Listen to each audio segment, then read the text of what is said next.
Hello and welcome to this introductory course for Kali Linux for hackers. We have designed this course to introduce aspiring hackers to the Linux operating system and in particular to the Kali Linux operating system.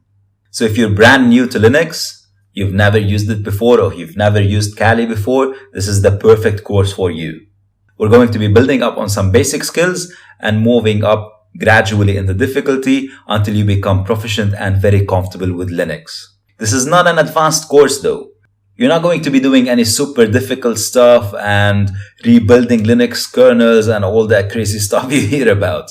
We're not going to be doing that.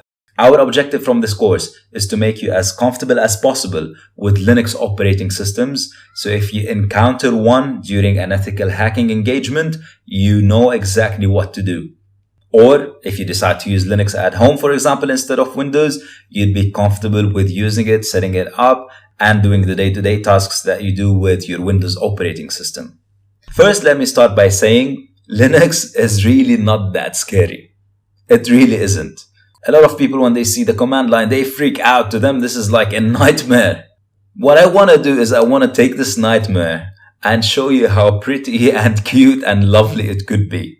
And I want to give you the fundamentals and the basics and the foundations so you can build up on those gradually. And if you wish so, you can keep advancing until you become a Linux ninja. You might be wondering and asking yourself, but do I have to really do it? Do I really have to learn Linux? We did the Ethical Hacking for Beginners course and we didn't even touch Linux. The only way we got exposed to it was when we hacked into it towards the end of the course and we broke into the Metasploitable machine. So do I really need to learn? Yes. And here's why. Most hacking tools are Linux based.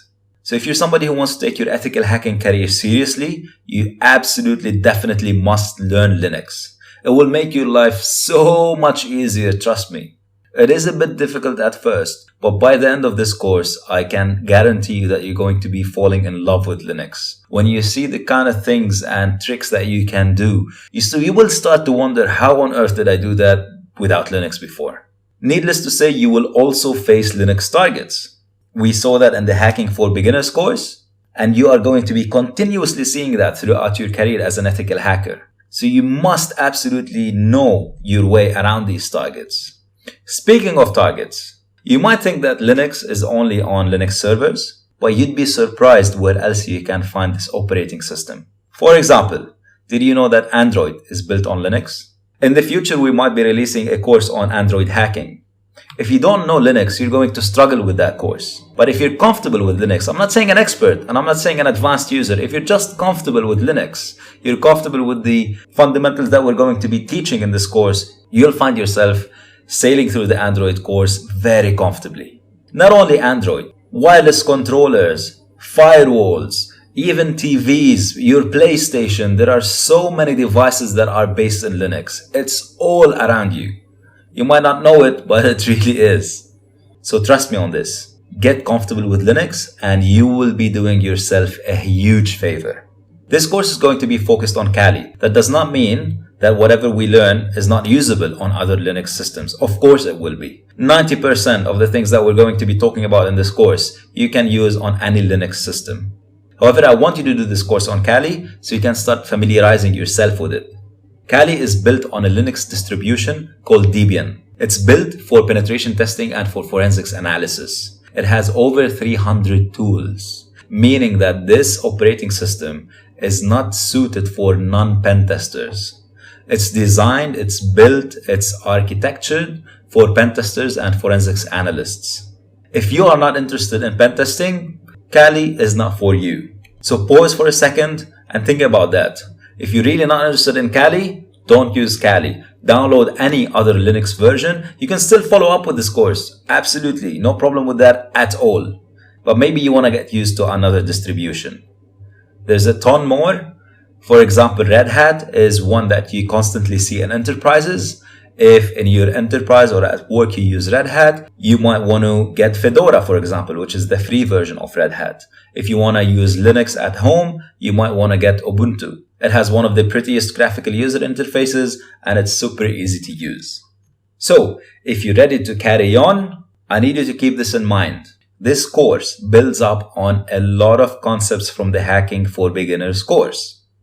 For example, when we talk about things like IP addresses, ports, services, FTP server, web server, SSH server, and so on, I am going with the assumption that you already know what all that is. If you do not know, please go and review the Hacking for Beginners course.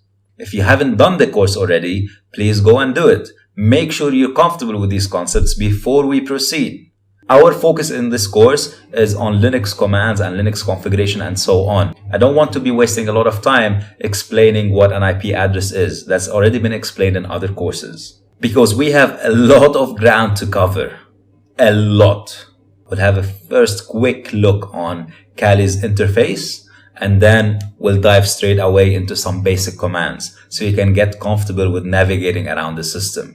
Then we're going to be looking at how to manage packages, how to install software, remove software. We're going to then look at how you can archive and compress files and directories. Then we're going to be looking at one of my favorite topics, wildcards. Following that, I'm going to show you how you can get help if you ever find yourself stuck, you don't know what a command does or what command to use, how you can get help and sort it out. All of that is still part 1. Part 2 is when we dig a little bit deeper. We'll start with something light and I'll introduce you to a text editing tool called Nano. Then we're going to be looking at some basic network configuration. Following that, we'll start having some fun with configuring services such as SSH, web service, and so on. You'll be turning your Linux box into a web server and an SSH server. Then we'll look at users and groups and how we can control those and the permissions around them. Once we're done, we'll look at process management, how we can control processes, stop them, background them. We're going to be doing some really cool stuff with processes. And last but not least, we'll look at output redirection and piping. I'm going to be showing you some practical examples from my day-to-day work, things that I use when I'm doing my job as a pen tester. And that would be part 2. Part 3 is when we start getting down and dirty with hacking. We'll set up a target and this is going to be the first target you'll attack. There's plenty more coming. So we'll set up this target and then we'll get hacking. We're going to break into the system in so many different ways. We're going to attack it through FTP, through SSH, through a web service, through the database. We're going to hack the database passwords. We're going to sniff passwords off the wire. We're going to do password cracking and so much more. And then towards the end of this section, 2 very interesting things are going to happen. First, you're going to be hacking a custom-made target that's created by one of our students. One of the students have enjoyed the course so much that he decided to create a special custom-made target for you guys to practice on. And we decided to include it for you in this course.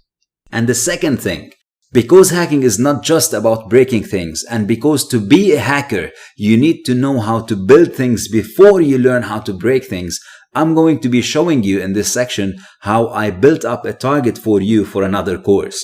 We're going to be taking a tiny installation of Ubuntu, an installation that doesn't exceed 50 megs, and we're going to build it up from scratch in such a way that we're going to make it hackable. And this is, by the way, a target that we use in another course. So you'll see step by step how I created this target for you, and you're going to understand everything that I'm doing because everything that I did is exactly what you'll be learning in this course. Part 4 in this course is when things start to get really interesting. And yes, I know that this is a beginner's course, but I decided to sneak in some material in this course that's a little bit more advanced, more on the intermediate and a little bit on the advanced side. Fear not though, it's not going to be complex or difficult. I guarantee you that you're going to find it very, very interesting. So in section 4, you're going to be learning all about shells. You hear penetration testers and professional ethical hackers talking about bind shells and reverse shells and web shells and how the bad guys use these all the time. You're going to learn what these are. You're going to see firsthand some of the web shells that are used by the bad hackers or the bad guys that do hacking. And you're going to learn how to create backdoors that will allow you access to systems you compromise. Then comes what I think is the section that makes this course truly unique and different from any other course on Kali out there. Section 5 is all about how the bad guys hack. Yes, you're taking this course because you want to be a professional penetration tester, an ethical hacker. Yes, you're taking this course because you want to build a career as a professional information security guy. However, it's very difficult to do that if you do not really know how the bad guys behave. So we're going to be taking everything that we learned in this course. And in section 5, I'm going to be showing you how we use things from a good guy's perspective and a bad guy's perspective. How you, as a professional penetration tester, as a professional ethical hacker, you ought to be doing things step by step, and how the bad guys will behave and will do things differently. How the same tools and the same commands that you use will be used by the bad guys, but in a different way. And to do that, I've created a custom target for you that replicates a vulnerability that existed on one of the biggest financial institutes, one that was compromised not long ago, and it was all over the news. Hundreds of millions of dollars lost, hundreds of millions of people affected in the breach. It was really, really huge. So I've created a target that replicates that environment. It replicates the vulnerability. So we're going to exploit it together. And once we get access to the system, your mission is going to be to find the database of credit cards and to steal the credit cards. First, I'll give you the opportunity to do this on your own, and then I'm going to walk you through this step by step. This is a slide that is quite unique to this course. This is the post-exploitation slide. Whenever you see this slide in any section, this is a note or a slide that tells you how you can use the information presented in that particular section after you compromise a host to expand your control.